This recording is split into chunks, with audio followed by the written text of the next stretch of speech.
కాకినాడ జిల్లా తాళ్లరేవు భారతీయ జనసంఘ్ వ్యవస్థాపక అధ్యక్షుడు డాక్టర్ శ్యామ్ ప్రసాద్ ముఖర్జీ బలిదాన్ దివాస్ ను మంగళవారం తాళ్లరేవులో ఘనంగా నిర్వహించారు.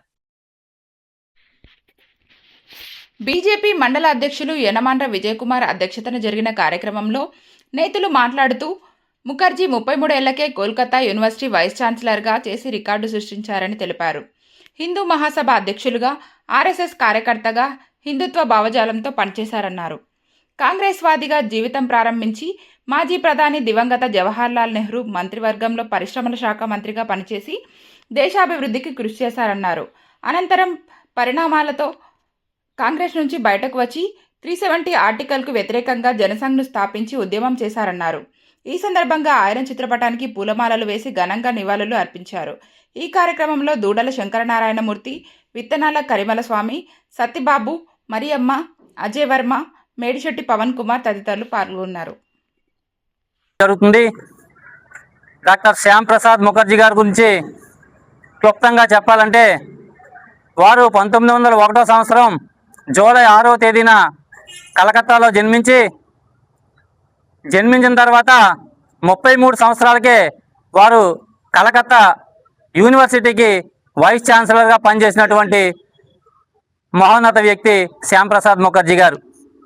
మరి అప్పట్లో శ్యామ్ ప్రసాద్ ముఖర్జీ గారు హిందూ మహాసభ అధ్యక్షుడిగా, హిందూ మహాసభ సభ్యుడిగాను, రాష్ట్రీయ స్వయం సేవక్ సంఘ కార్యకర్తగా వారు ఎంతో కాలం పనిచేయడం జరిగింది. మరి అలాంటి భావజాలంతో, హిందుత్వ భావజాలంతో భారతదేశంలో అనేక కార్యక్రమాలకి రూపుదిద్దుకోవడం జరిగింది.